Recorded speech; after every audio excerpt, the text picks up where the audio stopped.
Hello viewers, welcome to this edition of Asian Vibes. Today we're going to share a very unique story of growing up across continents with my guest Brian Dunn. Welcome Brian, thanks for coming to our studio and thanks for your time. Oh, thank you for inviting me. So Brian, you spent your childhood in India. Yes. How did a Canadian kid from Thunder Bay got to spend his childhood in Calcutta?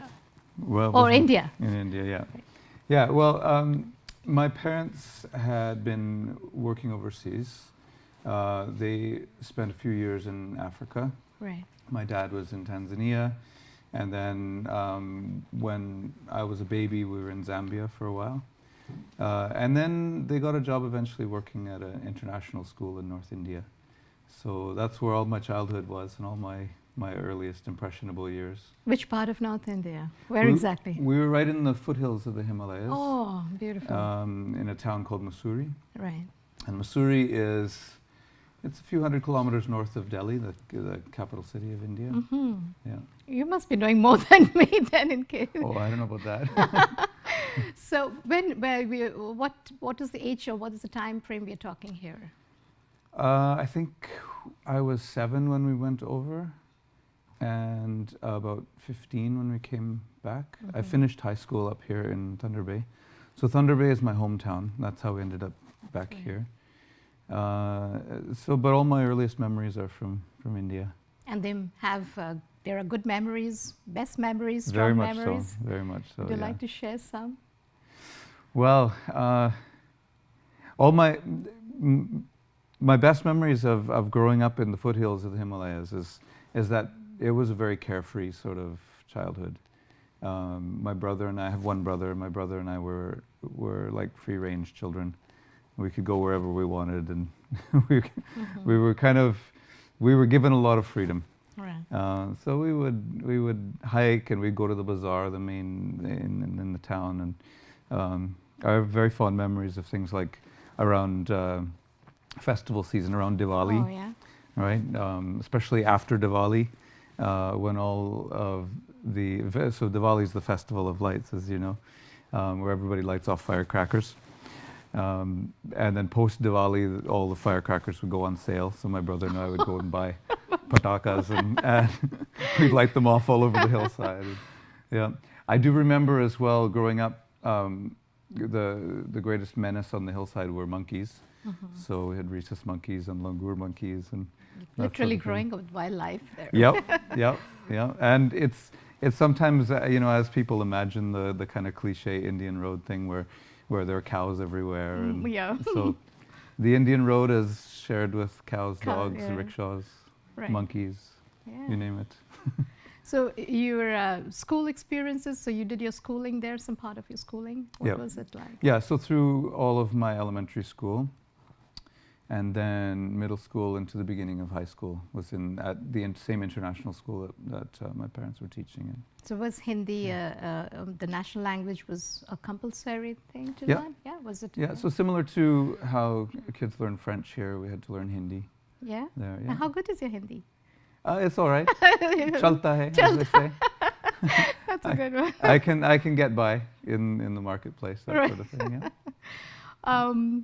You were mentioning about memories, and how these memories or your experiences in India has changed your outlook to life in general.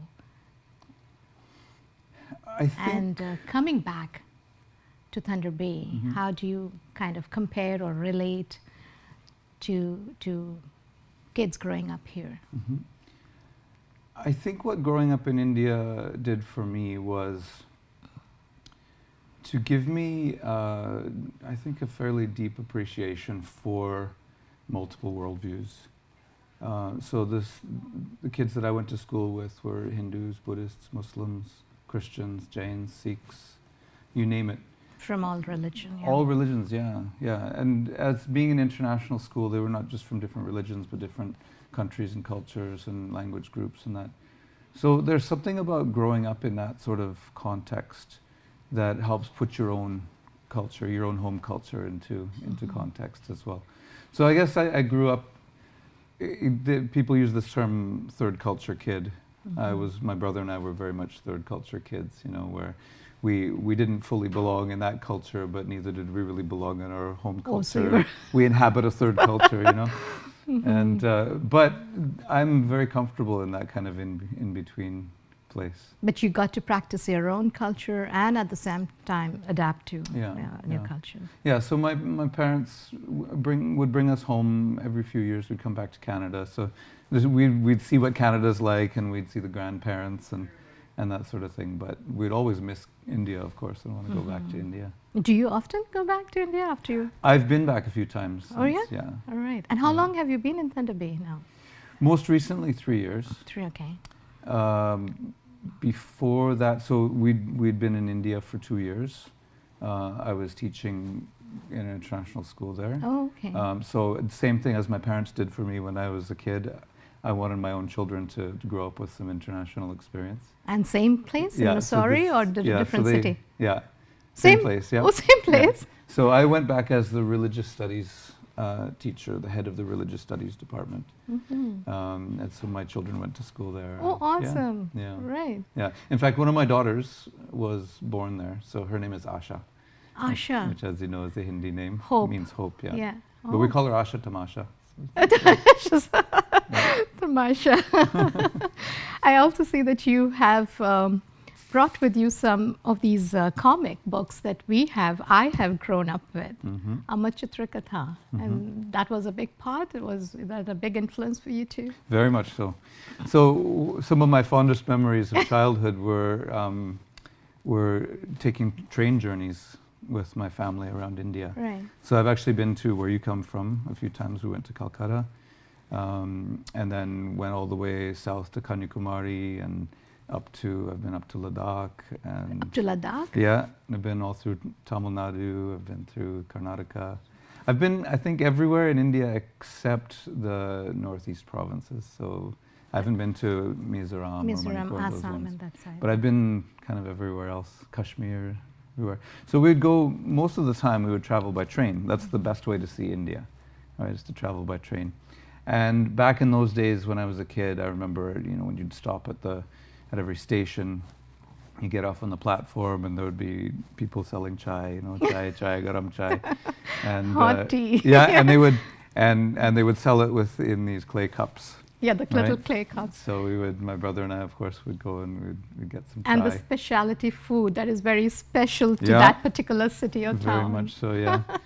So that was always the fun thing, stopping at a station somewhere in India, getting some tea, and then we would ask my parents for money to get comic books. Now the only comic books you could get were these. Oh. So where kids on this side of the world grow up with, you know, Marvel and DC comics and all that, Amar Chitra Katha was this is my childhood here. So I grew up with the stories of the Hindu gods and goddesses and, you know, like folk tales and that, the Hitopadesh and the, you know, the Jataka tales of Buddhists and that. So these are my childhood right here. Right there, yeah. Wow. I can relate. I've grown up with them too. Yeah. On that fascinating note where I can relate so much to your story, we'll take a very short break. Brian, dear viewers, stay tuned. We have so much more to talk to Brian. We'll be right back. Welcome back, viewers. You're watching Asian Vibes, and my guest today is Brian Dunn. Brian, you were talking to us about teaching at the international school in India. What exactly were you teaching? You said religious studies. Yeah, How did that interest come in? Well, from these, really, yeah. From these comics. So I have always loved anything to do with religion, religious traditions. Maybe it's part of being a third culture kid. I've always been fascinated by how people think, why they believe what they do, and then how they act as a result of it. So all my life I've been trying to understand this, trying to figure this out, you know. As a young man, when I was 18, I decided to take a gap year. So I traveled around Europe and I went back to India as well. And I started reading some of the kind of the classic texts, you know, so I started reading the Bhagavad Gita, I started reading, you know, the Quran, I started reading the New Testament. I was very fascinated by how different they were, and yet also how many parallels there also yes. were. And I remember probably around 18, 19, I just said, if I'm going to study anything in higher education, it would be religious studies. At that age? Yeah, I was just Well, fascinated this is by a it. very complex, very complex subject. Yeah. And It's layers endless. and layers of understanding. Yeah, And the perspectives may change from people to people. definitely, yeah. And then Yeah. there is the spiritual angle to it too. Yeah. So what exactly was your study about, your educational journey through this religious studies? Well, I did my undergrad at Lakehead University. I took all the religious studies courses that they had to offer, which at the time wasn't very much. That's what I wanted to know. Yeah. And then knowing that I wanted to do something cross-cultural, I finished up my degree in languages. And as soon as I finished my undergrad program, eventually went back to India, and did a little bit more traveling and just kind of learning as I went. And it would have been, I think, 2003 or 4, I decided it would be time to work on a master's, and there was only one thing that I wanted to do, which was religious studies.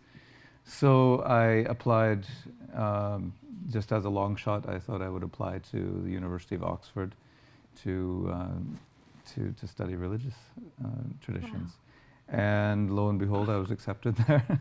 So I did my master's in comparative traditions, and I focused for my examination on classical Indian Buddhism.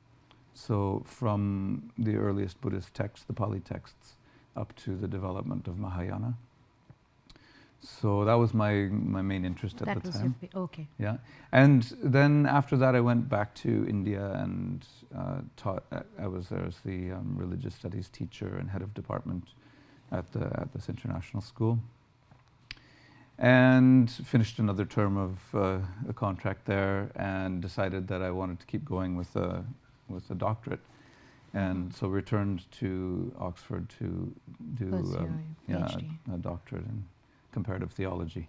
Comparative theology. Yeah. And so this time my focus was on the Hindu Bhakti traditions. So Buddhism in your master's, and you went on to do Hinduism, to study Hinduism in your doctorate. Yeah, and in particular, the Sri Vaishnava tradition of South India. Oh, wow, okay. So my main interest was in Ramanuja. Yeah, Ramanuja was a great teacher and acharya from the 11th century. So he was a Vishnu devotee, but also just a genius, a brilliant thinker who was able to take a devotional tradition, such as the Sri Vaishnava tradition, and give it some philosophical roots and foundation from the Upanishads. And a visionary too. He was a visionary too. Yeah. So, and why, you spoke of Hinduism, you spoke of Buddhism. These two seems to have a lot of influence on you, but Asia offers so many other sources of religious studies. Is there any particular reason why these two particular studies influenced you more than the other? There's Taoism and there's Confucianism from China. Yeah, it's really just because India. I'm an Indophile. I love everything to do with India. So you can take me out of India, but you can't take the India out of me, so they say.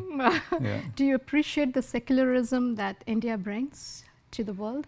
Yeah, I do. Yeah, I actually think that India has kind of embarked on a fairly courageous experiment in secularism post-independence. I think what I appreciate most about Indian secularism is that it's not a polemic against religion. It understands and expects that everybody is coming from a particular faith tradition. Yeah. So it has space for religious traditions, where a lot of models of secularism that I find on this side of the world, not to name any names or countries, tend to be almost like an argument against religion, and religion is kind of told to stay in the corner until it can behave itself, you know. There is a hesitation to talk about religion, and especially in today's world where there is lots happening and everything is linked to religion.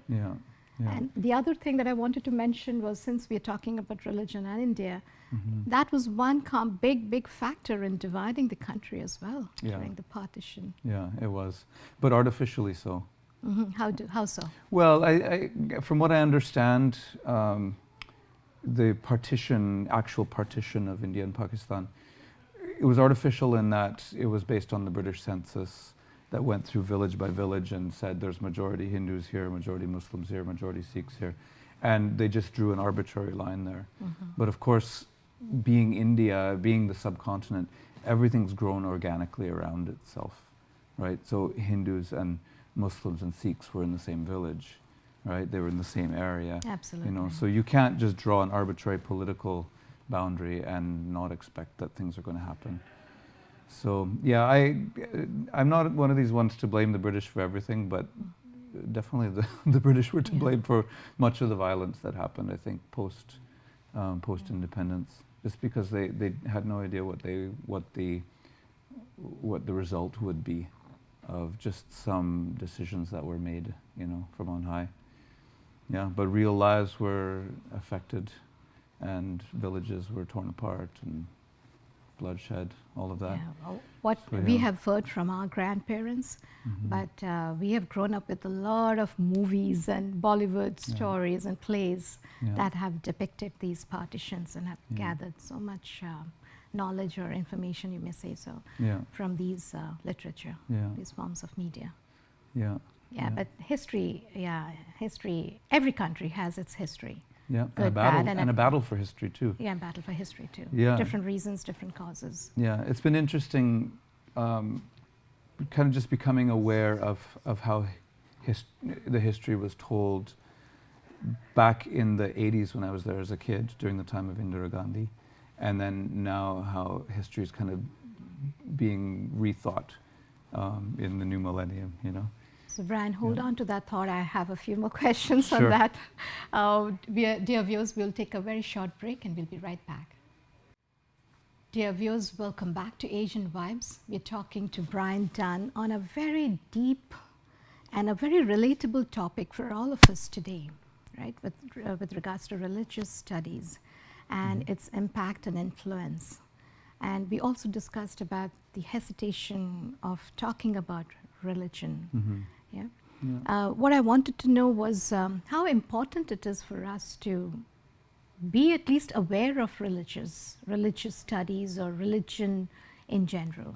Extremely is the Extremely, short answer. is Yes. it? Yeah, if you just look at just do the number crunching for population and demographics, the combined population of people who call themselves either Christian or Muslim or Hindu or Buddhist, the four kind of largest religious groupings, is approximately 75% of the world's population.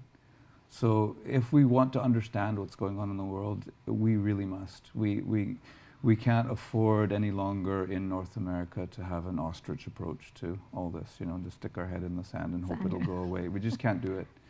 We can't do it because 75% of the world's population is identifying as one of these different groups. Yeah, so we really need to figure out how to positively engage these different worldviews. And I think we need to get over a fear of you know, others in our midst, and fear of other cultures, and you know, fear of asking the wrong question. I do think that there's still an important role that universities and schools can play in this, but they need to be intentional about it. This is the thing. When you say intentional, what exactly are you? Acknowledge how important it is and then start taking some steps towards doing something about it.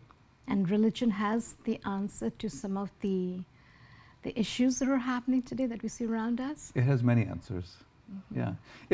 I see religious traditions as being humanity's shared wisdom in a lot of ways, you know, and it's passed on from generation to generation, and we ignore that to our peril.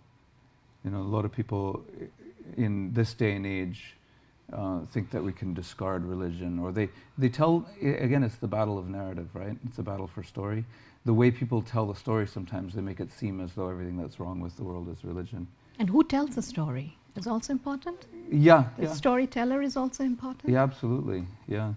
Yeah, and it's that's why it's also so important that storytellers become aware of who they are in where the role that they play in telling the story as well. So often what I find is that North American forms of secularism, maybe Western European forms of secularism, like to scapegoat religion, right? Likes to kind of place some blame on it for things that have happened in the past. And I think the only way forward is for people to stop making scapegoats and start making allies. So if we've got big things, to solve, like we need to really rethink our environmental ethics.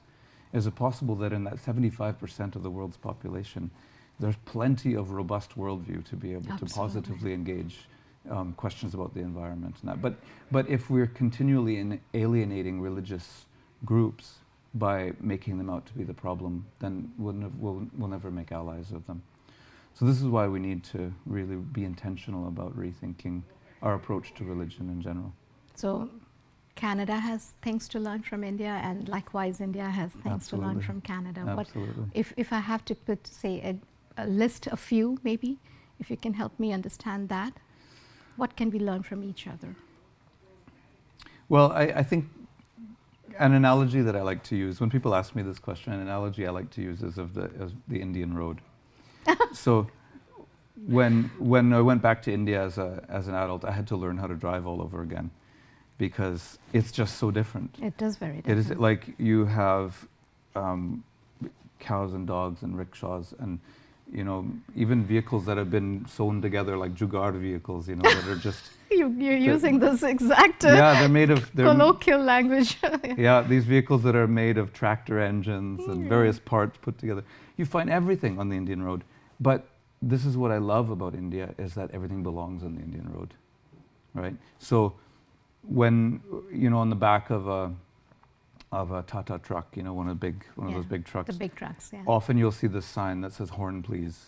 Horn, please, yeah. Right? Blow your horn, yeah. The horn in India is not the middle finger. It's not an insult. Oh, okay. It's not angry. No. It's just a statement of existence. It's like, I honk, therefore I am, sort of thing, right? And when you want to pass, you honk the horn, and then the truck driver will let you know if there's something coming, or he'll motion for you to go. There's this kind of understanding. Yeah. An understanding and community that is even temporarily just kind of lived on the Indian road, right? And I find it's a good analogy for the kind of multiple worldviews living together. Vehicles of all different speeds and species, and same with the train journeys. Yeah, exactly. And that's what I miss the most about India. I miss the complexity of it, but as well the kind of community, the interesting communities that you can find just by being in the midst of it. In Canada, we're used to our 4-lane highways and everybody kind of observing the rules of the road. But don't you think that's also important, that you have some streamlined guidance and rules and regulations? But this is where I'm getting to. This is where I'm getting to. If you could have the best of both worlds, right? Unfortunately, in Canada, the horn usually means the middle finger. Someone's mad. Oh yes. Someone's mad at you because you've cut them off, or you've done something that they're not happy with. True. And so out comes this road rage, where in India I never really experienced that, So the it's horn. Quite amusing, actually. Yeah. So I love the kind of the complex, organic nature of the plurality of life in India, but at the same time I do appreciate the orderliness and the kind of social contract of the rules here in Canada. So is there some way that we could find the best of both the Indian road and the Canadian road? I have no idea. It sounds a bit chaotic, but maybe there's some experiments yet to be just being fundamentally optimistic about opening our minds to all kinds of diversities and accepting. And increasingly in Canada, we need to get used to that, right? We're not living in kind of monocultures or monolithic groupings of culture. We're living increasingly in the midst of diversity. And that is a good thing. I for one think, this reminds me of India. on that on that very fascinating note. And thank you so much for your insights. On that note, we would wrap up. Yeah. And I really feel bad in wrapping up this discussions that we were having with you. Can I invite your viewers to something? Oh, yeah, Very sure, quickly? sure, yeah. So in the month of May, I will be offering an Introduction to Hinduism course Okay. at Lakehead University. Do you have a date and a place and time? Yes, it will be on, I believe it was on Tuesdays and Thursdays, and from 5 o'clock to 7:30. And it's only for those three, it's a spring course. Okay. Yeah. I'm not sure about the room, but if any of your viewers were interested in coming, we would be looking at from the basics, from Indus River Wow. civilization through the Upanishads and Vedantic thought that grew out of both the Veda and Vedanta. Be looking at the Puranas, the stories of the gods and the Wow. goddesses, and then eventually ending up in looking at Hindu philosophy as well. So we'll do as much as we can within the 3 weeks the courses are. And there are no prerequisites. You can come as an absolute beginner. You don't need to know anything. Come with an open mind. Yes. And don't hesitate to ask any Yes. question on religion. Exactly. Well, thank you so much for doing this. Thanks for bringing out the good things about what religion can teach us. Thank you for doing that, Brian. Yeah. Well, Thanks thank you a for lot. having me. I Thank appreciate you. it. Dear viewers, on that note, this is a wrap, and I hope you enjoyed this edition of Asian Vibes. Till we meet again, stay well.